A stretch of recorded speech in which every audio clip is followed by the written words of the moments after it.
Welcome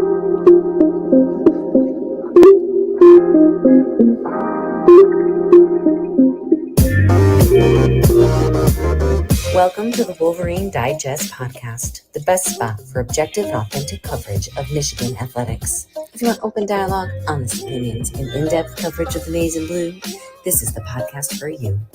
And now, here's your host, Brandon Brown, joined as always by Chris Brandler. Cause it's Friday, you ain't got no job, and you ain't got shit to do. I'm just going to start by saying go blue. Happy Friday to everybody. Happy Big Ten Championship Game Eve. How about that, dude? How about that? We're going, dude. We're going to be there with feels. tomorrow. What's more exciting, Christmas Eve or Big Ten Championship Eve? Because I'm feeling like Big Ten Championship Eve feels pretty damn good. You know, I love Christmas as much as the next guy. But, you know, going to Indy, like I said before, I don't think I've ever been this. Scratch that. There's no think about it. I have never been this excited to drive to Indiana. Wait a minute. Is this real? I just saw the comment there. Quinn Ewers? Quinn Ewers is in the portal? What the Who gives hell a shit? that? Who gives a shit? Dude, We got hilarious, the Big Ten bro. Championship to focus on. That is let hilarious. Columbus burn. He left high school early to go to Ohio State, was there for about a week and a half, and now he's transferring. You know what happened? He saw them boys from Ann Arbor and was like, fuck this, I'm out. What a toolbox. Now the hair matches the behavior. What an idiot. What an idiot. Idiot. Good. More for me and you. If anybody gets that reference, congratulations. Let me face it. That's picking up women at the funeral, right? You know it, dude. You know it is. You know it. All right. I'm a little excited, dude, if you couldn't tell. We're getting on the road early tomorrow. Super excited to get to Indy. Really pumped to cover this game. I see some people are already there. Photos are starting to come out about the guys getting off the plane. They got the Indy car right there. They've got the stadium already lined up. The end zones are painted, dude. It's for real. It's really happening tomorrow night. And we're gonna be there, and it's gonna be an awesome time. I can't wait already. So John, that's listen. This is a decent question. Why aren't we there already? We debated. We got families. We got the wife and kids. It's not always the awesomest feeling to just dip on them for multiple days. We're going to have that when the bowl season rolls around. And we're gone a lot this time. This time of year on the weekends, especially when everybody's home, you're gone. And looking at it this week, it's not like a bowl game where you've got like multiple days of activities to cover and you can get a lot of content. It really would have just been getting to Indy and just like being there. I don't know if you guys noticed, but there's not very many hotels available, and the ones that are like $2,000. So we decided not to do that. We're staying a little ways outside of the city. We're getting there tomorrow early, and bunk beds, correct. Looking really forward to that. Haven't done that in a long time. Maybe we should stream live like from the bunk beds at some point. I think you on one bunk bed, me on another. We can kind of see each other like. In the frame. Yeah. So are we going to see more recruits commit soon? Yeah, we'll probably see some in the near future. If I were to look into my crystal ball, Brandon, I would say we've got more recruits committing in the future. Let's do a quick talk about Zeke Berry, because I think he's he's a 2022 commit, first of all. So it's this class coming up right now. Signing day just a couple weeks away. Early signing day coming up, and dude, I love this kid. I love this kid on tape. I hadn't followed him that much. I mean, we've talked about this before. Like, I used to cover recruiting all day, every single day of the week, and I just don't do that now. But this is a kid that I've been watching for a little while, and I think I actually caught one of his games on on ESPNU earlier this season, because he plays for De La Salle, one of the powerhouse programs out in California. And this kid's a stud, man. I put that up. That's exactly what my tweet said, was like, just watch the damn film. Watch the film. He plays running back. He returns kicks. He's super athletic, very smooth, good size, 6 foot, about $190. And I just think this is a really, really big commitment. He was in the house for the game on Saturday. I don't think it's any surprise that he committed right now when he did. And this is one of the things I put up in my article that I just posted a little bit ago, is the recruiting uptick. For years, dude, for years, I would cover the recruiting visitors list for the game in Ann Arbor. It was always loaded. Every single year it was loaded. 4 and 5 stars up and down, multiple classes, tons of big-time targets, and Michigan would fall short in that game every season. And now they didn't, and you're already starting to see an uptick. They've got 5 commitments already since that game happened. And I think Zeke Berry is the biggest one, and I think it's just kind of a tip of the iceberg and kind of a sign of things to come. One of the 5 reasons that I put up that win was bigger than just last Saturday. Well, there's only one thing that I don't like about him. He's from California. And I feel burned by California recruits lately, so we'll see if he makes it onto campus and he's here and he becomes a Michigan Wolverine. I think it'll be great. But yeah, I mean, obviously, and I think you pointed this out in your article, but that win over Ohio State was big for a lot of reasons. And one of those reasons primarily is what it's going to do on the recruiting trail, because you're right. Year in and year out, they bring some of the top prospects to Ann Arbor to watch that game. And when you lose that game and in the way that Michigan has, the last handful of times, it's not a good look. So this is a game changer for a number of reasons. And yeah, to answer the question, more recruits are going to commit, obviously. Yeah. So, if you haven't had a chance to look at that article, I put some good time into it. Me and Chris always joke around like the deep dive articles where we really pour ourselves into it. They just nobody cares.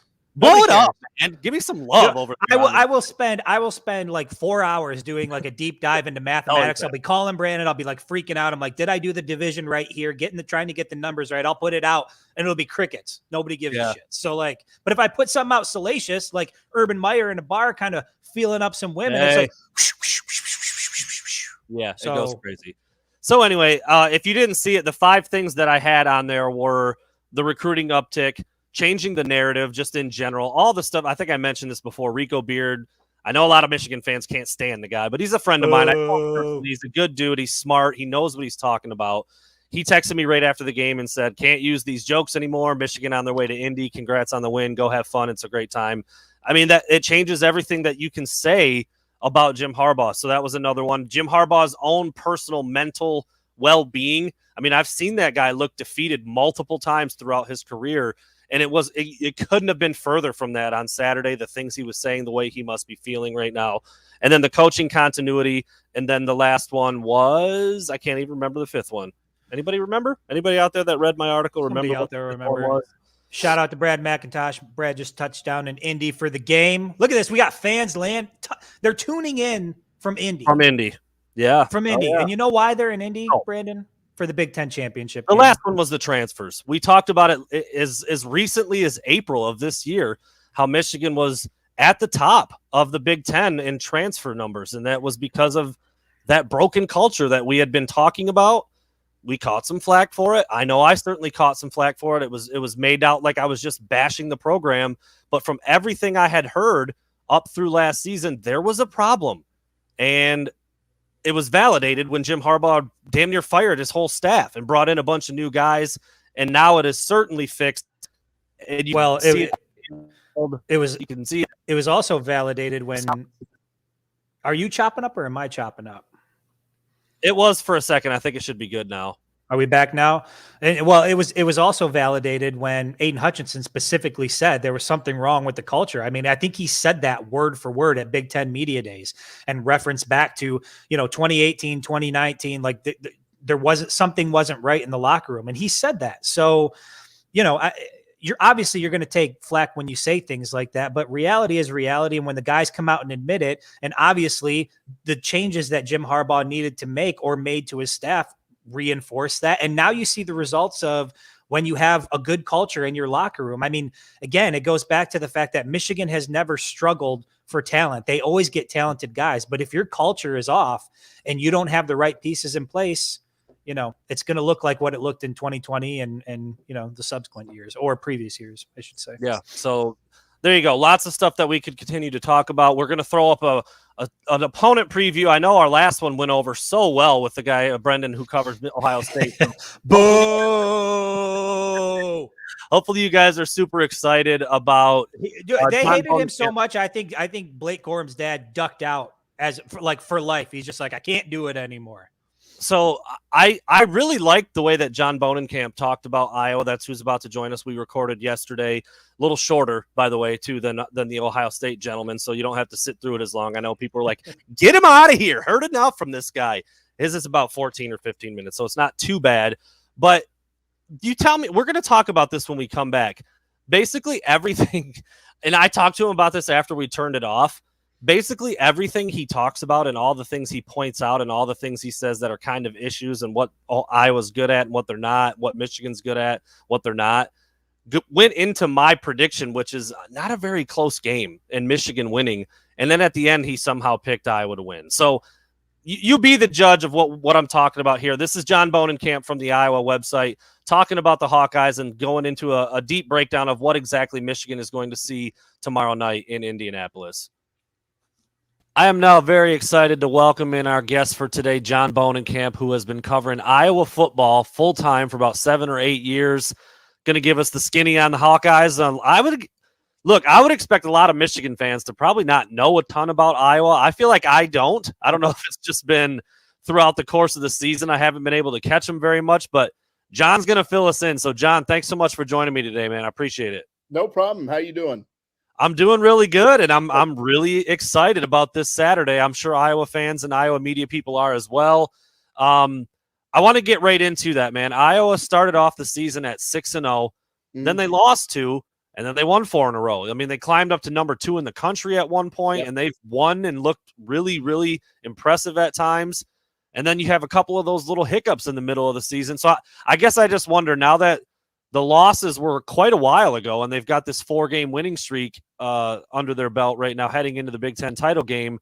What's the vibe around the program, from the fans, from the media? Just where's everything kind of sit right now with Iowa and how they're playing? This is a team that's got a lot of confidence right now. And I mean, I think back to, it's funny how, you draw on your history of covering a team.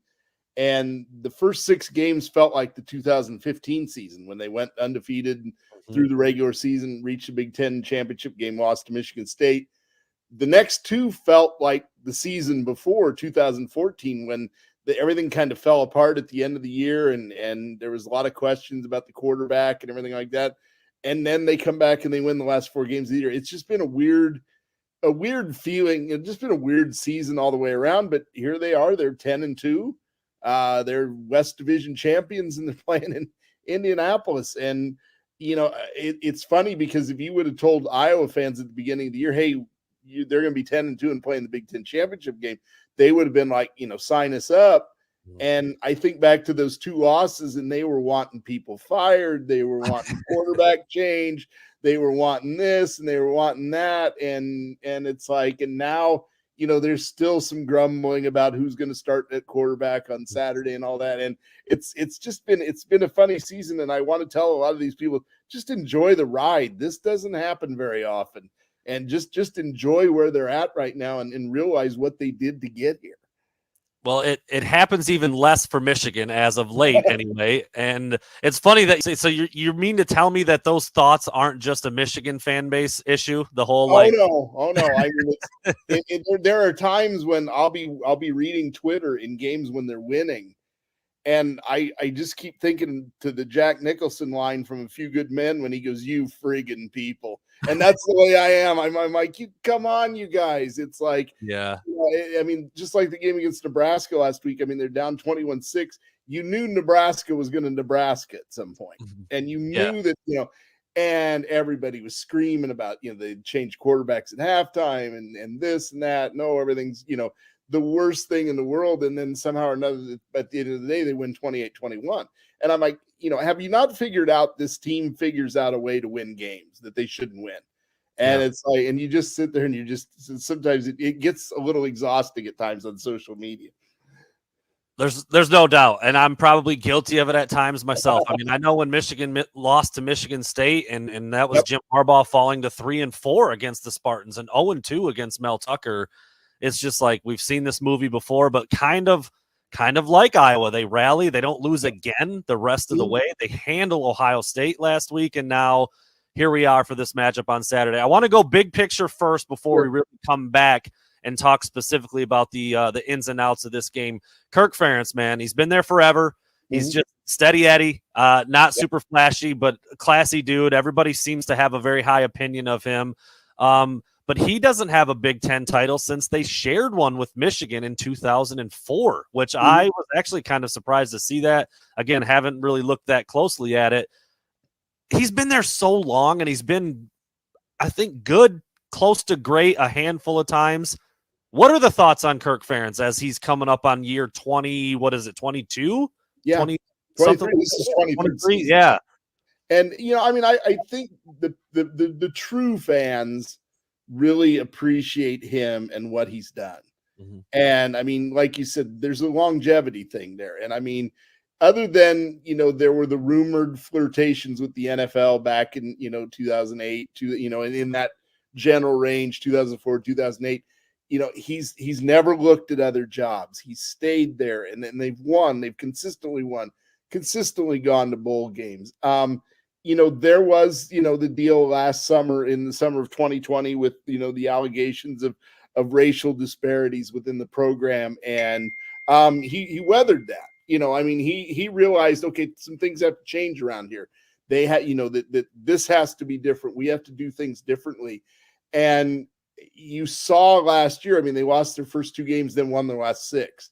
And, and then started this year with a 6-game winning streak. And you can just tell that this program there's just a cohesiveness within the program. And the players, on Tuesday when we met with them, all said the same thing, that they really appreciate, where this program is at and all that. And a lot of it has to do with Kirk Ferentz. He choked up the other day when they were talking about, he was talking about how the Chick-fil-A people in Lincoln were impressed with his team after the game because they had the Chick-fil-A sandwiches waiting for him. And somebody told him that his team was one of the nicest to be around. And he choked up. It was like Dick Vermeil. I covered the St. Louis Rams when Dick Vermeil was there. And that's what it kind of reminded me of. He gets to these Vermeil-like emotional, moments here in the last few years. And, like I said, the really the solid fan base, the ones that are with this team thick and thin, they really like him and they really like what he's done there. Well, he's been there forever. I mean, you don't stay at a place for 23 years unless you do a lot of things right. I mean, especially over the last decade, and we saw just over the last 3 to 4 days how fast things can change and how guys can jump ship. So there's something to be said about that and the level of success that he's had. And again, a 12-win season under his belt, a couple 11-win seasons, and now an appearance in the Big Ten title game this year. So I just watching from afar, he in today's world, being boring isn't necessarily a bad thing, and he kind of is, but he gets the job done. And so I just wondered inside that fan base, because we certainly hear it from all angles about Jim Harbaugh, kind of wondered what people thought about Ferentz, because from afar it looks like he's just kind of just getting it done pretty much year in and year out. Yeah, I mean, like I said, the ones that are with this team, no matter what, they really appreciate what he's done and the way he's conducted himself, and not, like you said, look for other jobs and not look for ways to get out. He's maintained this program and done very well. And you think about, Iowa's had 2 coaches since the late 70s. Yeah. And that says a lot about the program. That says a lot. I mean, the university the athletic department has invested a lot in this football program, in the football practice facility, in the building that went up a few years ago. And he's produced winners. He's produced NFL players. I mean, you look at some of the guys around the league, and that's why a lot of players tend to gravitate towards this program, because of the success he's had of putting people to that next level. And it's just the way he conducts business within that building. And it really is, I don't want to call it a corporation, but it really is Ferentz Incorporated. It is his program, and it runs very well. Yeah, no doubt about it. Well, let's get into some of the specifics for Saturday. You alluded to this a little bit already. Spencer Petras, Alex Padilla, the quarterback battle. I mean, I think Petras was hurt, right? He got dinged. Padilla came in, did pretty well, and now there's like, who's playing this week? Is there a quarterback controversy heading into Saturday? And one of the things that I think people kind of overlooked in this whole thing was, and again, it goes back to Kirk Ferentz being kind of an old school guy, is he doesn't believe that guys that have played well should lose their job just because they were hurt. And, he hurt his shoulder late in that game against Wisconsin, played the first 3 series against Northwestern, just could not throw the ball. And they brought in Alex Padilla. He was good. He was good enough to get wins in that game against Northwestern in his next 2 starts. But last week against Nebraska, that offense sputtered. He was doing a lot of the stuff that Spencer Petras did. He was throwing the ball too hard. guys were, he just wasn't connecting on guys, and Ferentz just went with a gut feeling at halftime and put Spencer Petras in, and the offense was better in the second half and good enough to win that game. So, I don't think it's a controversy right now. I do think it becomes a competition when you get into the spring again, but for right now, he's going to ride with whatever his gut tells him to ride with. Is there any thought about a 2-quarter? Is that just not, he doesn't do the 2-quarterback thing? Or are you guys waiting to see like the rest of us? Anything's possible. And he's kind of said that. And I mean, we could be in a situation on Saturday if Spencer Petras doesn't play well in the first half. You might see Alex Padilla in the second half. I don't think in a game like this, you're going to see a rotating quarterback thing. Now, if you're playing in an Outback Bowl, does it happen, or something like that? Yeah, maybe he does do that. But in a game like this, he's going to go with his gut feeling. And right now his gut feeling is Spencer Petras. There you go. Well, if you want to correct my adjective here, please do so. Iowa's offense been pretty bad. Is that fair? It's very inconsistent. Okay. And I mean, because there's been moments when they've been able to run the ball effectively. Tyler Goodson has had some 100-yard rushing games. It's a 1,000-yard rusher this year. But from an overall standpoint of the passing and running game, it's just been very inconsistent. And they've gotten, and part of the problem was they were really young up front. We think of this offensive line and we think of Tyler Linderbaum, who's an All-American at center, but around him were a lot of guys that hadn't played a lot. And it took them a long time to get into a rhythm, which, Kirk Ferentz's offensive lines, his best ones have always been the ones that they work very well together. And this line just took a long time to get better. So now that they've gotten better, the offense has gotten a little bit better, but it's just too inconsistent right now to rely on them if you get into a shootout that for them to win a game. And on the flip side, the defense is really good. Take the ball away as well as anybody in the country. Mm-hmm. So here's my battle, my matchup that I'm very curious about. Iowa's offense, like you said, a little inconsistent. I was going off your numbers. I think, let me pull them up real quick. 110th in passing, 106th in rushing, 123rd in total offense. So obviously inconsistent, not super productive, but the defense on the flip side is very, very good. And they get a lot of turnovers. Michigan flat out doesn't turn the ball over. So what happens in this one head to head with those two strengths going at each other? Well, it is going to be one of those situations that it's going to be happening. I think it's going to be Michigan making a mistake. Mm-hmm. I think it's, and like you said, they haven't done that all year. So that becomes it becomes a responsibility of Iowa's defense. They're going to have to get pressure up front. They're going to have to get pressure on the quarterback. And they've been able to do that a lot of times this year, but they're going to really have to do that in this game. They can't just sit there and let everything play out. They've got to force the issue. Iowa's got to force the issue here and try to force Michigan into making some mistakes, and then give that offense a short field to where you can get points, whether it's a field goal or a touchdown, just to get points out of it. And they've been able to do that all year. And then another aspect is just how, I picked Michigan to lose by 20 to Ohio State, and I could not have been more wrong. The way they ran the ball, the way they controlled their drives, the way they put touchdowns on the board, it was a dominant performance over, the king of the Big Ten over the last 15 years. Can Iowa's defense do any better than Ohio State's defense when it comes to stopping the run and getting Michigan out of its rhythm? Because they just methodically and like a machine moved against Ohio State all Saturday last weekend. And that's where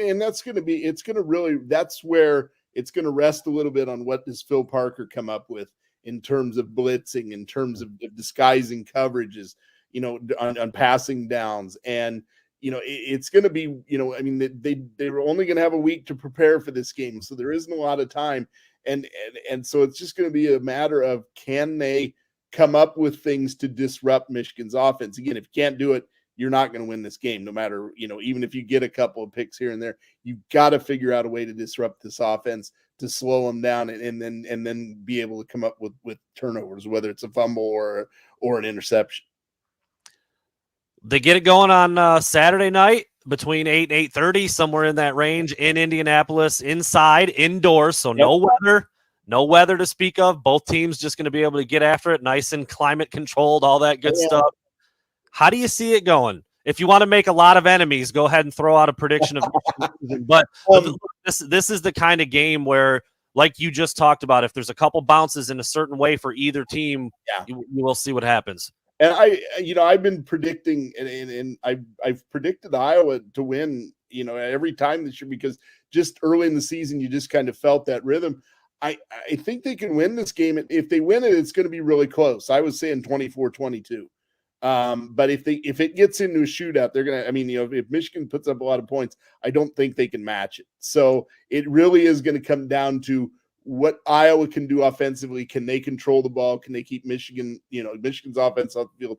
And then can Iowa get turnovers? And again, they figured out ways to win this year. And I've been surprised at times. And it just seems like this could be one of those games where that happens again. It just kind of has that feeling for me. It's crazy because I feel like you could be talking about Michigan when you say that. They found a way to come back from behind against Penn State on the road. They found a way to come back from behind. Maybe not behind. I think they were behind against Nebraska on the road. Mm-hmm. They found a way to beat Ohio State in a way that I didn't even think was possible. And here they are with one loss, playing for a Big Ten title after. Frankly, I was over Jim Harbaugh. I was done with him after last year. The records against Ohio State, the record against Michigan State, I just didn't think it was good enough. And now here he is. It's been pretty remarkable to watch all season. I made my hotel reservations in Indianapolis, and it was before I think it was after Iowa beat Maryland, and I made them that night, and I kept them even after those two losses. And the tiebreaker wasn't going against them heading into that final weekend. And I kept my room because I was like, I just don't know what, this season has been so unpredictable, and here we are. And, this is my second Big Ten championship game. It was so much fun the last time. I think this one's going to be a lot of fun too. There you have it. Great stuff from you, John. Really appreciate the time. We will see you in Indy on Saturday. See you there. Big fun. All right. Like I said, knowledgeable, like the guy. Had a good back and forth with him. Had a good talk with him after we were done. We got done recording. We chopped it up a little bit. I think he's out of his mind. I don't. Dude, everything he was saying, I know he's trying to be kind of nice. He's trying to say like, well, offense is a little inconsistent. Dude, they're garbage. Those rankings are not inconsistent. Those are trash. Yeah, 106th, 110th, 123rd in total offense. That's not inconsistent. That's cheeks. So, Iowa's been able to create a ton of turnovers this year and operate on a short field a lot. They're leading the Big Ten in takeaways, and I think they're 4th or 5th in the entire country in takeaways. Michigan doesn't turn it over. Michigan turned it over, had the only turnover in the game last week, and still punted Ohio State all over the field. I just don't think there's any way. I don't know. Dude, I don't see it being close. I know Iowa's that kind of team. They're pesky, and they'll do something to you that you don't really realize. And maybe this is one of those games like he was saying, but he talked about a lot of different things that have to go kind of wonky for Iowa to have a shot. And I don't see it. I don't see it. The thing is, I understand that there was weather in Ann Arbor, but that Ohio State offense is still pretty damn good. And I just don't, if you're Iowa and you're hoping to have something happen offensively, probably against the Michigan defense isn't the time for it to happen. And especially in Indy when they're making their first trip there, since the inception of the Big Ten championship game. So I don't know, man. I just feel like I give him props. Look, he obviously covers the team. He's a fan of the team. He wants to see the Hawkeyes win. I just don't see it being a realistic scenario, to be quite honest. I think the Michigan offense has found their stride finally. Defensively, they're playing out of their mind. You're going to have to deal with guys like Ojabo and Hutchinson all night long. And I just think it's, I see this thing. If it goes the way I think it's going to go, I can see it going off the rails here pretty quick. I've got a guess, man. Whatever you did there, don't ever put me on full screen again without pre-warning. If you ever do that, if you ever put me on full screen again, see, now I got to yell at you in front of your kid. Now I don't want to be that guy. I've got a guess, man. He's over there. He's checking me out. He's getting ready for bed. Hey, bud, can you wave? Can you say go blue? He's not going to. He's going to get camera shy now. he's not quite built for it just yet. He'll get there. But I'm with you, man. I mean, we'll get into our specific predictions here in a little bit. Weirdly, dude, we picked the exact same score before we even talked to each other about it, before we even looked at each other's write-up. And it's kind of been that way all year. We've been pretty close. We've never had the exact same score before, but we have that this week. So we'll get into that a little bit. I want to throw this at you, Chris, and tell me what you think about it. You want to take a guess? I mean, it's going to be pretty obvious how I'm presenting it. Who do you think has the biggest spread of all the games this weekend? The biggest spread of all the games this weekend? Who's picked to win their game by the most? I don't even know any other games that are happening other than Michigan and Iowa. So we'll just go there. It's Michigan. Michigan's 11-point spread is the biggest of the entire weekend. And so that's how locked in I am. I've finally taken, that advice we get all year where fans are constantly like, don't look ahead, just lock in, focus on Iowa. I'm locked in. I'm all in on Iowa. I didn't even know there's other games happening this weekend. You didn't know there were other games this weekend? All right. No. So Chris and I are getting ready to take off tomorrow morning for the game. We're going to do our "you're dumb, you're smart" thing real quick, but I want to give Chris the floor just a little bit so I can give this little guy back to his mom so she can go upstairs and take him to bed. Chris, real quick, I'm going to give you the full screen again. So get your game face on. Unbelievable. Get your game face on. One more time, speak to, and this was another thing we talked about in our write-up, mental toughness, the leadership, Aiden Hutchinson, Josh Ross, Vistardis, Ronnie Bell, Jim Harbaugh, the coaches, whatever it is, man, whatever it is, this team has felt different. It started way back during the spring Big Ten media days and then obviously throughout the season, and you've been kind of beating this drum all year. Yeah, it started back at Big Ten media days, and pretty much all of our articles leading up to the season were talking about that thing. And you heard the players talking about it over and over, that there was a different feeling in Schembechler Hall, that, the new coaches were contributing quite a bit to that. And to be honest, given everything we had seen in the previous years, it just, I don't know, man, it felt like lip service. You wanted to buy into it. You wanted to believe that the culture was improved. You wanted to believe that there was a renewed focus and all of that, all of that good stuff. But until it played out on the field, I just don't think people were willing to believe it. And you saw it play out from the get, right from week one, all through the year. I know they stumbled against Michigan State, but that's the type of scenario when you look at what happened against Michigan State and then you saw what happened in Happy Valley. That could have been the point in the year where Michigan just totally fell off, but they responded, they got it done on the road, and then they came back and obviously got it done against Ohio State. And I think that's the difference. I think that's been the difference in this team all year long. I think they were, not at the quarterback position, but I think that team was just as talented last year as it is this year. I think the difference was the mental makeup internally just wasn't there. The staff wasn't right. The pieces that were in place weren't right. And give Jim Harbaugh all the credit in the world. He did everything he needed to do to fix it and get it on track. And where Michigan is right now is where people like you and I believe they should always be. This is the spot they should be in. And it's not going to happen every year. You're not going to beat Ohio State every single year. I don't expect now that Michigan won that game for us to go on like a 7 or 8 game winning streak, but you need to be competitive. You need to seem like you belong. And I think Michigan now has proven that they can get to that point. And now there's no excuse to go back. If Jim Harbaugh's your guy, if this is your program, if you've finally gotten over that hump, now you can't go back. This is now the standard. Yep, no doubt. Did I do okay? Because I kind of blacked out there a little bit. I want to throw 2 things up here that stuck out to me while you were talking there. Amen, Matthew. This ain't Kinnick at night. Yeah. This ain't Michigan going to Kinnick in mid to late November. This is a neutral field indoors for all the marbles. That would be a death sentence. And we saw that play out in 2016. We saw what that looks like. That might play in a little bit to what he's feeling, what John was feeling and talked about. I was just kind of found a way to get it done all year. And that's true, and that's because some of those games were at Kinnick, at home, in that stadium where they do play very well. That's not this weekend. What was Iowa ranked? Do you remember what they were ranked in 2016 when Michigan went there? I think Michigan was number 2. I don't remember what Iowa was. I don't even know if Iowa was ranked.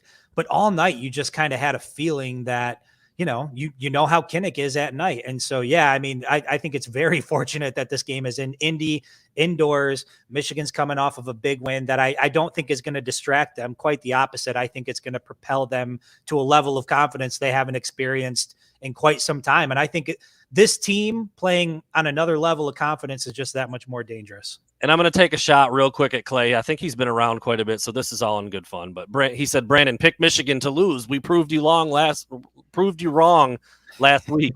What position do you play, dog? You proved me wrong. What do you mean you proved shit? Get out of here. I don't. He was like he was out there backpedaling. He was out there. I don't like that. He's one of those guys, right, Chris? We were talking about before the game where people are getting like, "Thank you for like people." I've literally seen Michigan fans. You know, it's the weirdest thing in the world, man. I have seen Michigan fans. Not people on the team. Michigan fans like writing thank you speeches to people online because for their like unwavering support. I don't know, man. It's a weird environment out there on social media. It's a complete circus. But that could get, I could go down a hole. I don't want to go down that rabbit hole. Bottom line, Indy, Michigan championship. Let's get it. Just all right. Feels so good. Call me dumb, call me smart, Chris. You ready? Idiot. Oh, wait. I got to wait till you say something. Number 1, Hassan Haskins will score 2+ touchdowns tomorrow. That's very smart. Very, very smart. Beast. That's money.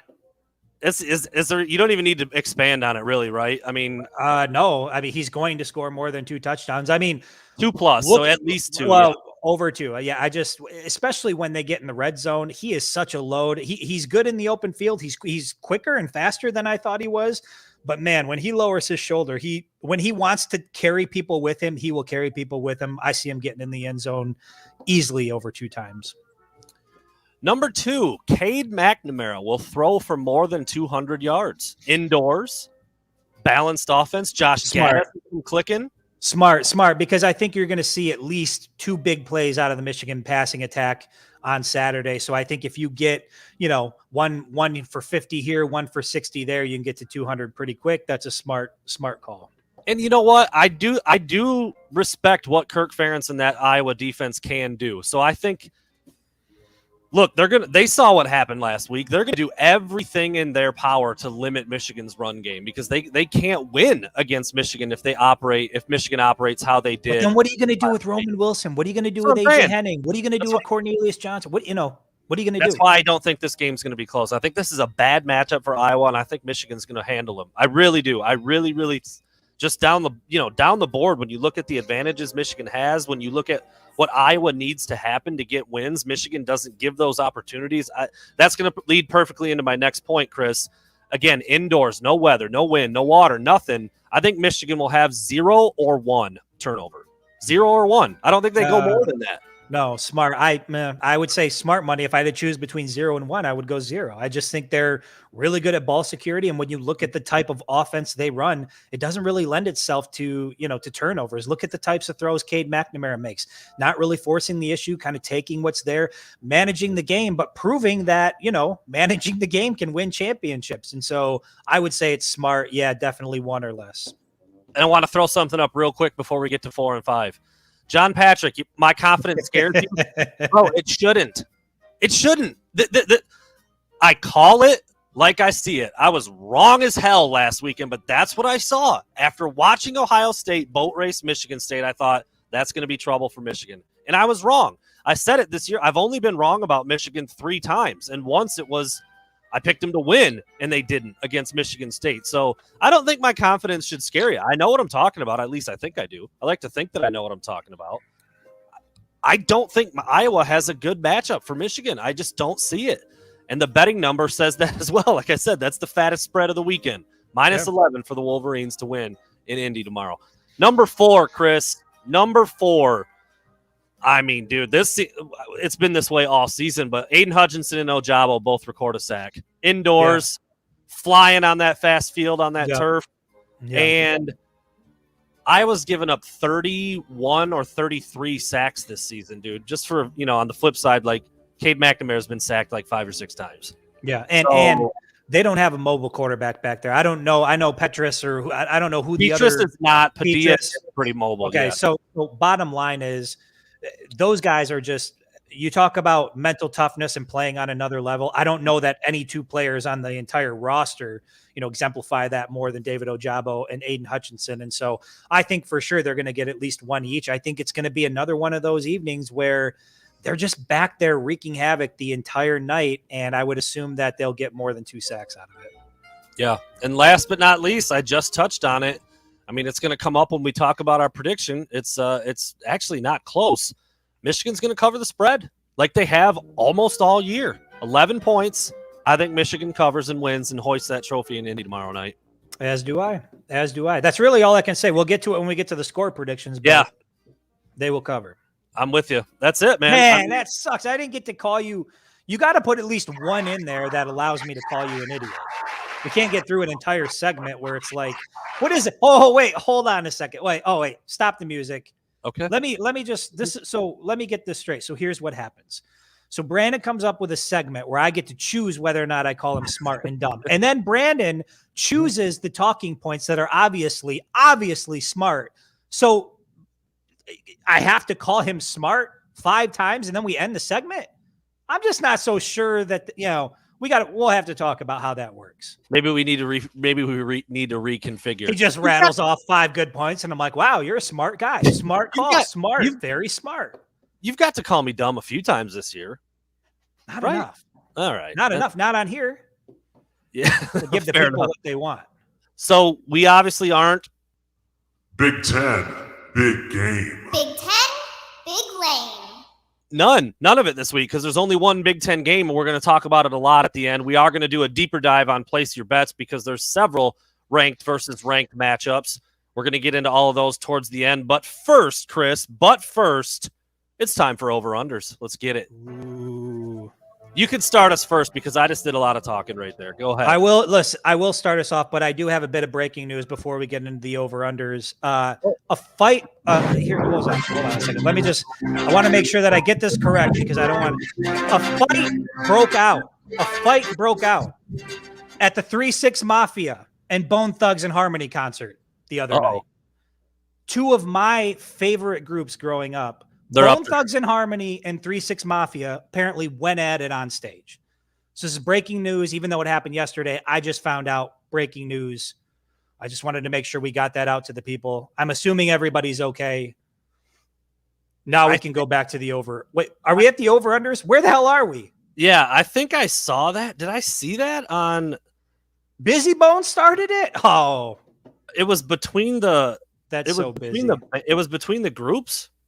Brian Kelly's fake Southern accent. That too. Somebody bringing that up. Damn it. I actually meant to start the whole show. Just a stately Southern gentleman doing the podcast here. Couldn't wait to get on the pod tonight. He showed up in like Colonel Sanders. Dude, I'm here with my family. I'm like, Brian, you're from Massachusetts, bro. What are you doing? What are you doing? I wish he is the gift. You know what? He might not be a very likable guy, but he is a gift that keeps giving. He's a tool is what he is, dude. As soon as he started talking, I was like, what is happening, dude? What is happening? He remembers when it used to be all orange groves, far as the eye could see. Whoops. Oh. Whoa. Well. I don't even care tonight, dude. I mean, we're going to the Big Ten championship, dude, so doesn't matter. All right, wait, okay, hold on now. Wait a second. Are you team 3-6 or are you team Bone Thugs? I'm a hard definitely one to choose. It's Bone Thugs for me. Bone, it's really right? not close. It's really not. I love 3. But Bone is like.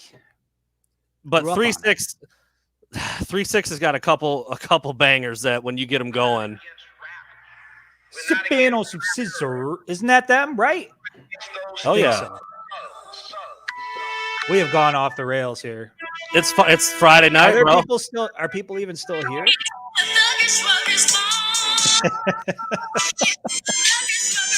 Oh, dude, don't get me going. Don't get me going. Team Bone. Don't get me going. I might have to get a shirt made. All right, let's get into it. You did that. That was you, dude.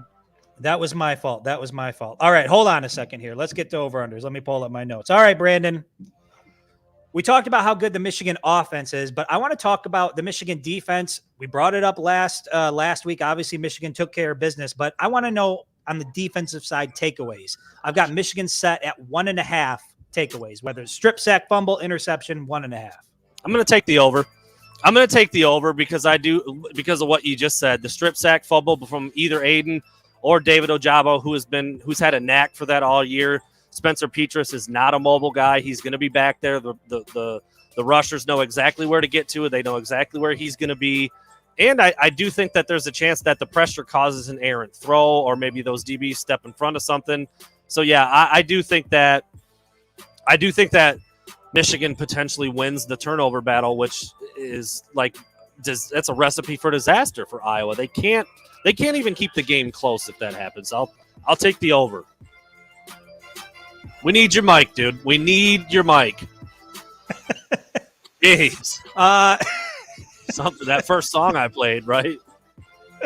Got me lit. I'm going to take the over because of the reasons I said earlier. I think Ojabo and Hutchinson are going to be a nuisance all day long. I think that the quarterbacks are going to be uneasy. I think they're going to make some mistakes, and I think that Michigan's going to force them into at least 2 turnovers, but I probably see it being up in the 3 or 4 number. I just think that ball is going to come loose quite a bit. I think Michigan's going to play opportunistic football, and that's going to be that. I bring it up every week because it's fun to bring up, and everybody wants to know, man. J.J. McCarthy, over under 6.5 snaps. Ooh, interesting. I've got that, but differently. But I will go with over based on numbers that I have. I will take the over. No explanation. You just think he's going to be in it? I think they, clearly because he came out and played against Ohio State, I think at this point, there's a desire to get him out on the field. But it's weird, man. It's random. Like sometimes you'll see him, and in other games you just won't see him at all. I do think that, he has certainly played a part in helping this team get to Indy. He hasn't had a lot of opportunities, but he's made some pretty big plays in the time that he's been out there. I think for sure they're going to get him out on the field. Dude, that throw he had up the right sideline to Roman Wilson last week was gorgeous. It was a thing of beauty, man. And that's why you've seen him every week, even though Cade's been pretty good too. I don't have an answer for this, Chris. This is not meant to be a trick. I'm just curious if you can think off the top of your head. I'm going to say over, by the way, too. I don't really need to go in much of a deep dive.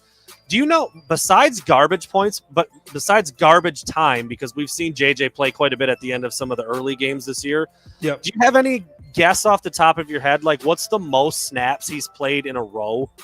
When he's just come in? I don't know the answer. It can't be more than 3. That's what I was thinking. I'm thinking it's because 2 or 3. I remember, was it against Wisconsin where he came in and he ripped off a 15-yarder and a 20-yarder, and then they pulled him in the red zone, and it felt like that would have been, I give him the series type of thing. It seems like that happens. He goes out, he makes a big play, or he makes a couple plays, and then he pulls out. I don't know that I've seen him play a full series yet when he's been given an opportunity. Guys in the comments saying 3 or 4. That's where I'm at too. I mean, like I said, there's Northern Illinois and Western, I think he was in there for damn near a quarter. But I mean, when they've just brought him in as part of the game plan in a tight game, how many it's been in a row. It hasn't been very many, but we'll see what that looks like tomorrow. But I will say over 6.5 snaps for JJ McCarthy. Yeah, I like it. All right, so obviously the injury sidetracked him a little bit, slowed him up. He was able to come back. He played in the Ohio State game. He still looks like a guy who every time he touches the ball, there's a chance he can take it to the house. I've got Blake Corum's rushing yards set at 99.5. Does he crack it? Does he get back in the 100-yard column on Saturday?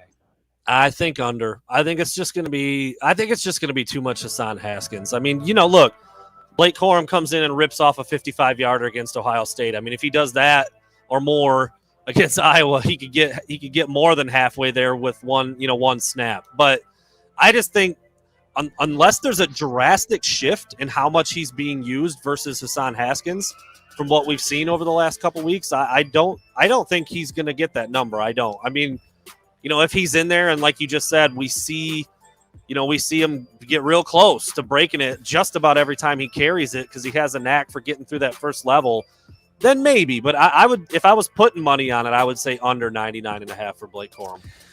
I would too if the game were outdoors. But because it's going to be indoors, because he's going to be on that, that synthetic turf, whatever the hell it is, I think he's going to be able to fully utilize that quickness and speed that, it might cost him a little bit if they were playing outdoors or in the cold. I think that he's going to be lathered up. I think he's going to get, maybe 10 to 15 carries, but I do think he rips off a couple of big runs. So I think he gets to that 100-yard mark relatively easily. And I hope to see it. He's been such a big part of that team's success. It would be nice to see him reemerge on that big stage. Well, this might lead right into that number and how possible that might be. I want to know if you think we will see Hassan Haskins at over or under 25.5 carries. 25.5 carries for Hassan Haskins. I'll take the under, but okay, maybe 23 or 24, not by much. I think he'll be up there, but I think Michigan's going to be run heavy on Saturday, and I think that you're going to see Blake Corum, like I said, somewhere between that 10 to 15 carry range. So I'll put him under, but just slightly. I'm really curious about this. No, I mean, it's my own number I came up with, and I was like, God, I really don't know, because I do think there's a chance that we see Iowa really, really sell out to stop the run, and if that's what happens, you can't give it to Hassan Haskins 30 times if he's not producing. And so we'll see. We'll see what it looks like. We'll see how effective he is. We'll see what Iowa tries to do on defense. I'm inclined to lean towards the over. He's just been such a monster. He's been such a dependable, productive back in the second half, especially in the fourth quarter. Then again, if Michigan does win kind of big, like I see, maybe that's not the form. I don't know. I think there's a lot of variables here, but I'll go over just by a little bit. I think we'll see right around, 26, 27 carries for H2 tomorrow night. So I think that reality probably feeds into this one, because I've got Cade McNamara, his completions, not his attempts, but his completions set at 23.5. 23.5 completions. I'm going to say under. The number I had a teen in my head before you spit it out. I was thinking, all right, he's going to set it by 18, maybe 19. Yeah, okay. I was thinking that's where you would set it, and you went quite a bit over that. So I'll say the under. I mean, I don't think he's going to have a bad game. I don't think that's going to be a product of him not doing well. I just don't think he's going to get to that mark.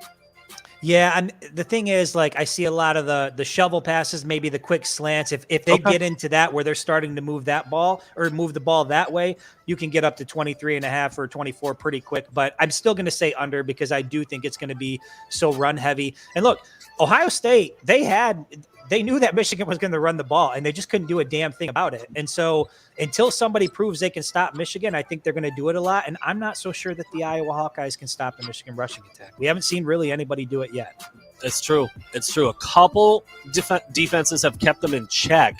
I don't know if I'd say anyone has completely shut them down. I think Wisconsin was maybe the best effort all season, and Michigan won that game by 21 points. So convincingly. Yeah, I just that's what kind of brings me back to what I think is going to happen in this one. Man, it was such a big moment, dude. Ohio State out there, the stadium rocking. AJ Henning on an end around looked like a jet, dude. He just into the end zone. Just a beautiful play design, a beautiful call. We've been talking about it all season. The dude's electric. Not counting special teams, because I know he's back deep on punt returns and kick returns. Offense only. AJ Henning, 4.5 touches. I think it's going to be under. Ooh, I can see it at 3 or 4. I think they'll be big. I think they'll be for 20, 25 yards plus each. But it just doesn't seem like there is a healthy appetite to get him the ball on the offense. Like it's kind of sprinkled in at random times here and there. So I would take under, but again, barely. I could see him getting 4 touches. And I think if AJ Henning gets 4 offensive touches on Saturday, that's probably a lot for AJ Henning. I haven't gone back and looked at what he averages per game, but I can't imagine it being much more than that. I'm going to take the over. I'm going to take the over for some of those reasons you mentioned earlier with Cade's passing numbers. A couple of those little dinkers and dunkers, right around the line of scrimmage, a little jet sweep, little pop pass, maybe a reverse. I mean, getting 5 touches, if he carries it twice and catches 2 or 3, I mean, like, you could be right there. I think that's where he should be. Maybe that's why I want it. Maybe I want it to be the over. I think you need to get a guy like that the ball a minimum 4 or 5 times a game and let him see what he can do with it. So I'll say over, but I'm with you. It's not going to be a lot in either direction. If it's under, it's going to be by 1 or 2. If it's over, it's going to be by right at the number or maybe by 1 or 2. So that's what I'll say. Absolutely. So you brought up J.J. McCarthy in terms of how many snaps. I've also got, I did for Cade McNamara, I did how many completions. So McCarthy, I've got attempts. His passing attempts set at 6.5 on Saturday. 6.5 passing attempts. Right before you said that number, I said 6 in my head. So I guess that's the under by about what's our recurring measurement here on the Wolverine Digest? The ball hair. The ball hair. Under by a ball hair.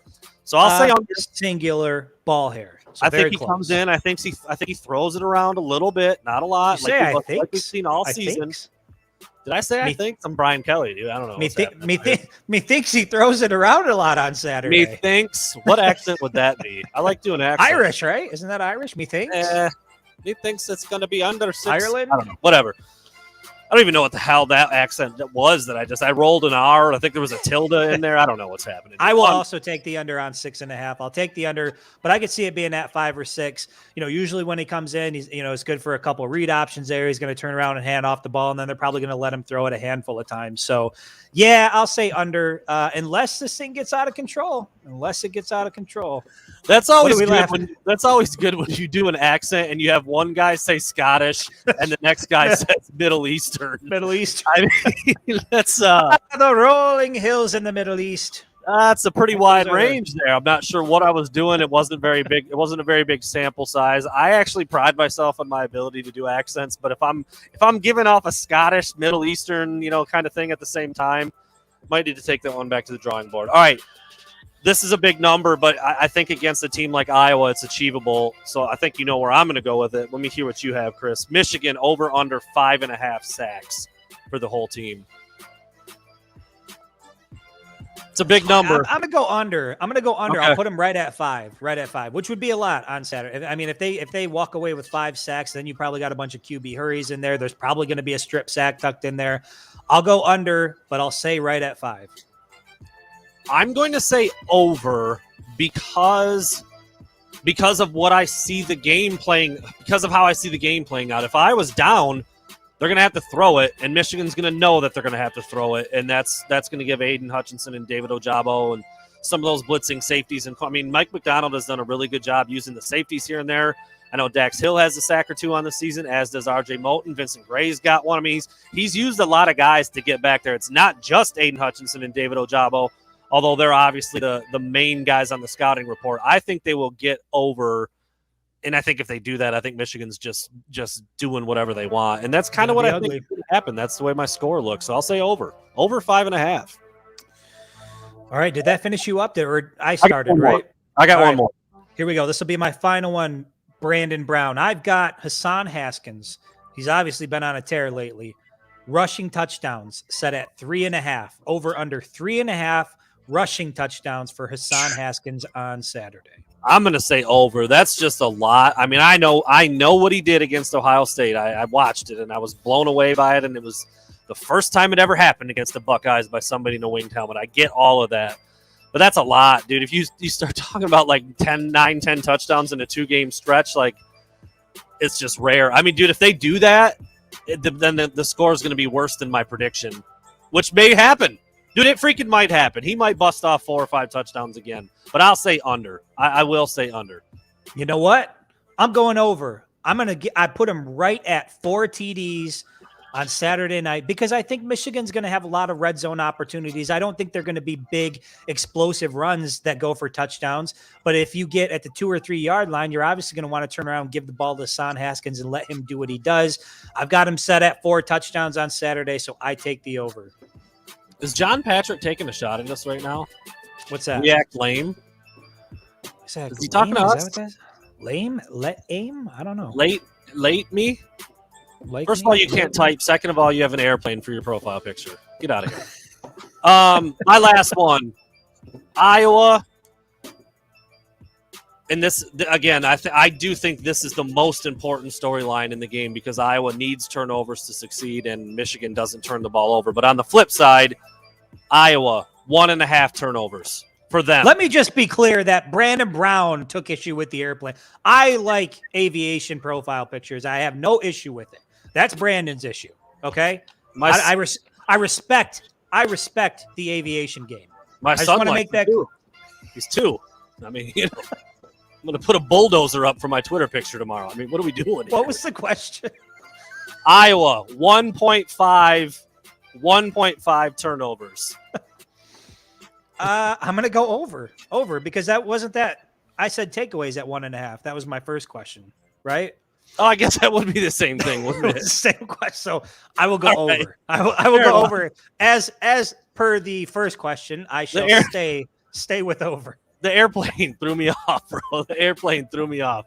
I'm just trying to fly through life, bro. That's all I know. I'm just trying to fly through life, dude. I guess I take the over too because I said they do a strip sack, maybe a fumble, maybe a pick, so it'll be over 1.5, dude. What are we doing here? It's Friday night. I don't know.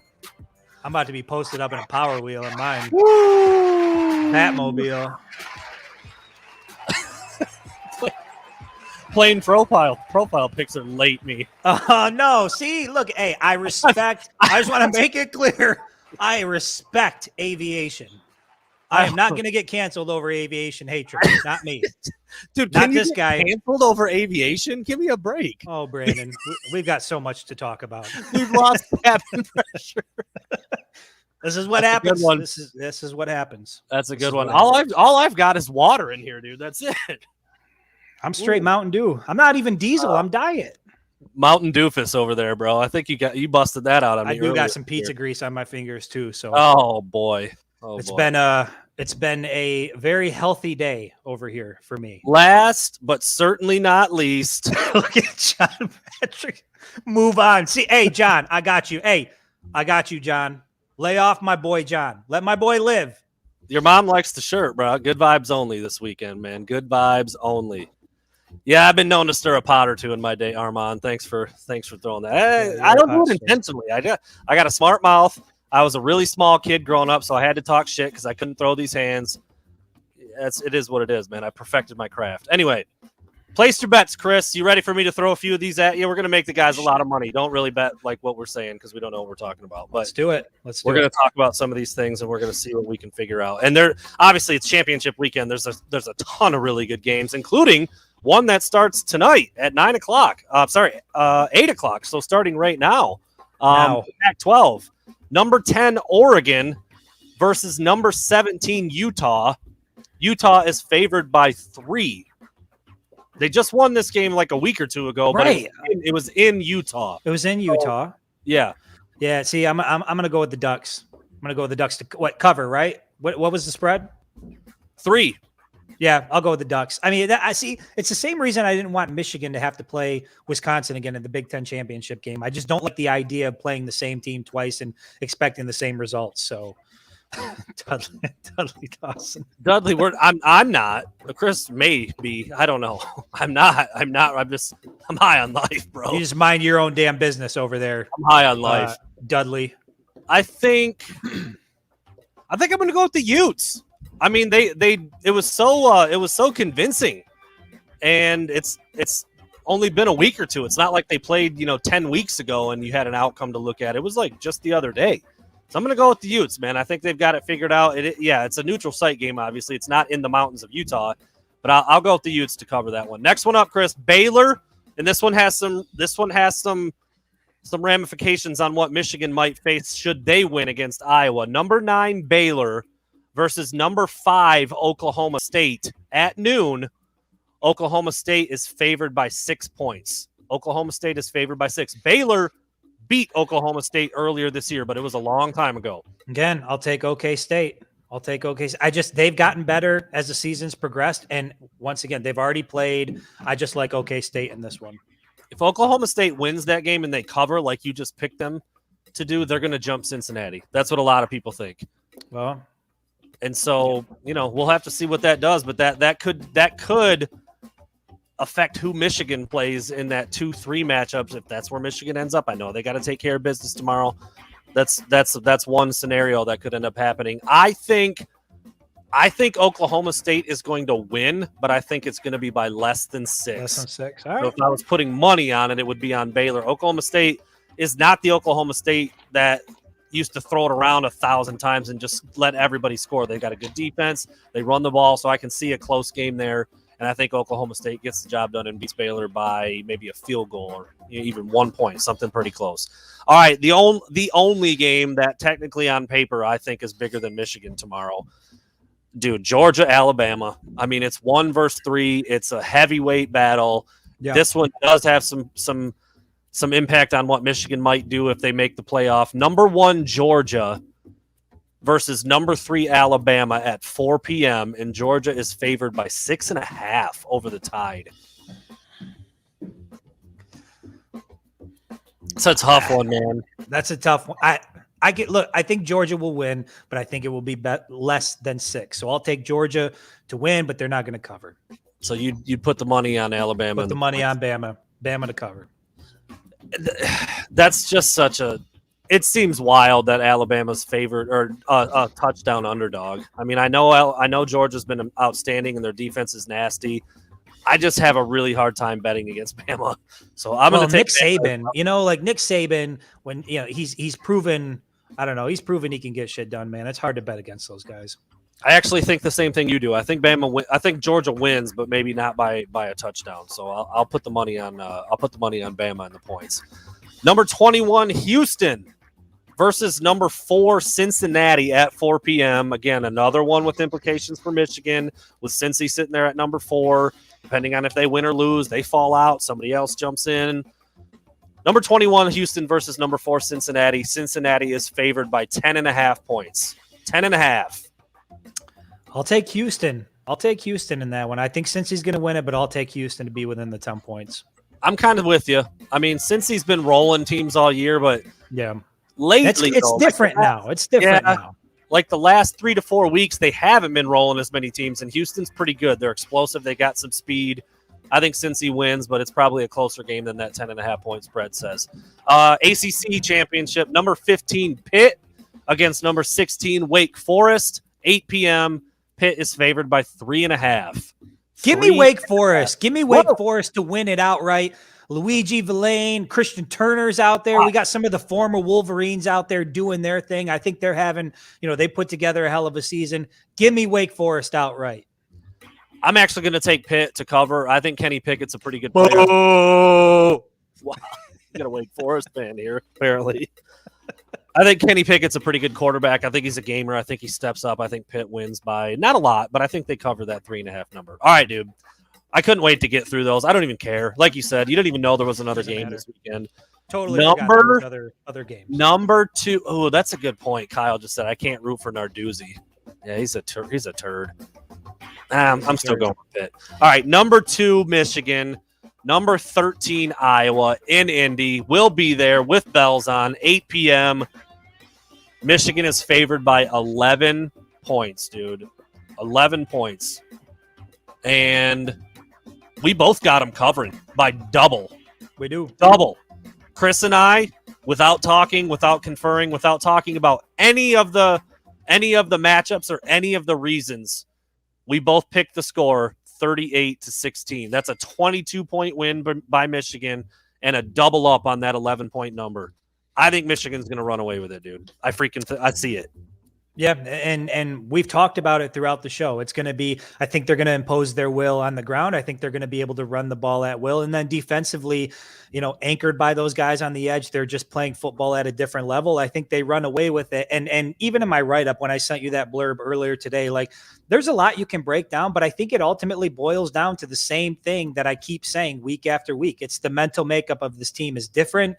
It's why they won in Happy Valley. It's why they won at home against Ohio State. It's why I think they're going to win Saturday night and why they're going to be in the college football playoff. So, yeah, Michigan 38-16. I think it's convincing, and it's going to feel pretty damn good, assuming we can start booking those trips to the college football playoff, man. I can't believe we're one game away from that. I know. It's wild. Yeah, and it's all the same things we've talked about throughout. It's some of the things that John pointed out for Iowa, but then somehow picked Iowa. Michigan doesn't turn it over. Iowa needs over. Offense is atrocious. Michigan's defense is really, really solid. Doesn't give up a lot of big plays. I don't see it, man. I don't see it. I don't see Iowa being able to hang with Michigan with their current approach, their current structure. I mean, just all of it. I don't see it. I think Michigan wins and wins. Before you, let me ask you this: if the game was in Kinnick, we've got 38-16. If this was in Kinnick, same Michigan team, same Iowa team. How different is your thought process going into Saturday? Be pretty different. I'd still pick Michigan to win, but I think I'd pick a lot. Okay, so you'd have them winning either way. So location isn't going to be the difference maker. I would, but I think the fact that it's obviously a neutral field, it's indoors. It's I just think Michigan is built way better than Iowa is built. And there you have it. There's place your bets. We can fade out on that one too. I just think this is so funny, dude. And Chris, I don't know. You can throw me under the bus if you want here. I don't know. You might take a shot while you have a shot to be taken. Kyle asks, bigger amount, Brandon's beer intake or Michigan's margin of victory? I don't even drink. I just did that one game against Indiana, and I got a little loose with it, man. It got away from me a little bit. And Here's the thing. There's worse reputations to have. Like if I'm known as like a party guy, like I'm cool with that. But that it couldn't be really further from how I really am. Look, when it's time to party, I'm electric. All right, I'm the straw, dude. I stir the drink. So he says. But on a day-to-day basis, that's not really me. It's really not me. I think I find it funny, we piled into an SUV with 6 grown adults. Yep. I went and bought gummies, but they're legal in Michigan. We can say it. Alcohol is legal. So I bought some gummies thinking Brandon was going to partake. No, he doesn't. So you know what ended up happening? I had to eat 42 gummies in a 2-day span. That's what ended up happening. So yeah, I know Brandon's got this, he went off one night, but let's not, Brandon is not a party boy. I'm constantly trying to like push Brandon into party mode. I gotta like I said, if the goal is to party, I'm all in. I'm all in, as evidenced by my encounter with John Bacon, my nap at the big house at half. It happens. It happens. But it's not typical. It's not typical where I'm going out there, like I don't, first of all, I'm not really a beer guy. I don't like drinking beer. That's number one. So if you're talking about like drinking 20 beers or something like some guys do, he's not drinking any craft beer either. He's not a craft guy. Yeah. That is not me at all. So anyway, I still think that's funny though. And I'll take it. Like I'll take it. I earned it during that. Adam Molnar. Yes, we will be doing a post-game live show from Indy. We will be there on site. As soon as the score goes final, it'll obviously be late, but same process will apply. We'll hop on and go live and hopefully be talking about yes, obviously making plans for me to go get my tattoo, making plans for the college football playoff. There is a lot to talk about if Michigan pulls out this W. There's going to be a lot to talk about if they don't, but I mean, either way, there's going to be plenty to discuss. Probably we'll go to the press conference again like we did for the Ohio State game. I think so. So the live will be a little bit delayed, but we'll do it just like we did last week. Obviously, when it's that big of a deal, we want to get that information from Jim Harbaugh and the players. So, John Patrick, I will bring more than one shirt. I unfortunately don't have any with wings on them. I'll try to find one if I can. Maybe a little Cessna on the front there. Maybe I don't know. We'll see. See what I can find. I don't think I have one of those readily available, but I'll keep an eye out for it. We'll see what we can find. Yeah, bottle. It's John. It's our guy again, right? JP. Listen, the bottle will come. I thought I was going to pop it. I thought I was going to pop it after Ohio State, but I just, the night took a turn that didn't call for whiskey. Indiana, if we can win in Indianapolis, we'll be popping the top. So I plan on drinking this. And I will force it down Brandon's throat if I have to. Brandon will be consuming. Look at this. This is personally signed, okay? This is the numbered one. You can't get this in stores. Oh, whiskey will go down the hatch, bro. Woodson whiskey on the heels of a Big Ten championship? Come on. That's not going to be a problem. That's not going to be a problem. Yeah, we're going to get after it a little bit on Saturday night. That was a loaded show. That was a loaded show. We're going to get after it a little bit on Saturday night. That is a work requirement for Chris on Saturday. So sorry, dude. It's job related. I'm really looking forward to it. Chris is going to roll in tomorrow morning. We're going to hit the road. We're going to be in Indy by early afternoon. We'll be there with bells on for the whole day, seeing what we can see, finding out what we can find out. We'll be in the press box several hours before kickoff, and I can't freaking wait, dude. I can't wait. I don't know. Is there anything else that really needs to be said? No, let's get to Indy. Let's get this damn party started. I'm ready, man. This has been a long time in the making. Safe travels. John, you go swing by, pick us up in the private jet. Take us over there. Get on. Hey, listen, I want to make it clear. I respect the aviation industry. The winged helmet respects all aviators. I do too. It's just kind of become a funny thing now. When I thought he was calling us lame, dude. I'm not going to stand for that. Come on, he probably was, but listen, I respect the aviation industry. I have no problem with the aviation industry. I really don't. What are we doing? What are we doing here? I don't know. I don't I just want to say go blue. There you have it. The next time you hear from us, it'll either be while Michigan's hoisting a Big Ten trophy, or we'll be crying in our shirts. That's it. That's what it's going to be. Tomorrow night, pretty late. It's going to be a late one. We'll be back to talk about Michigan's game against Iowa. Keep it locked.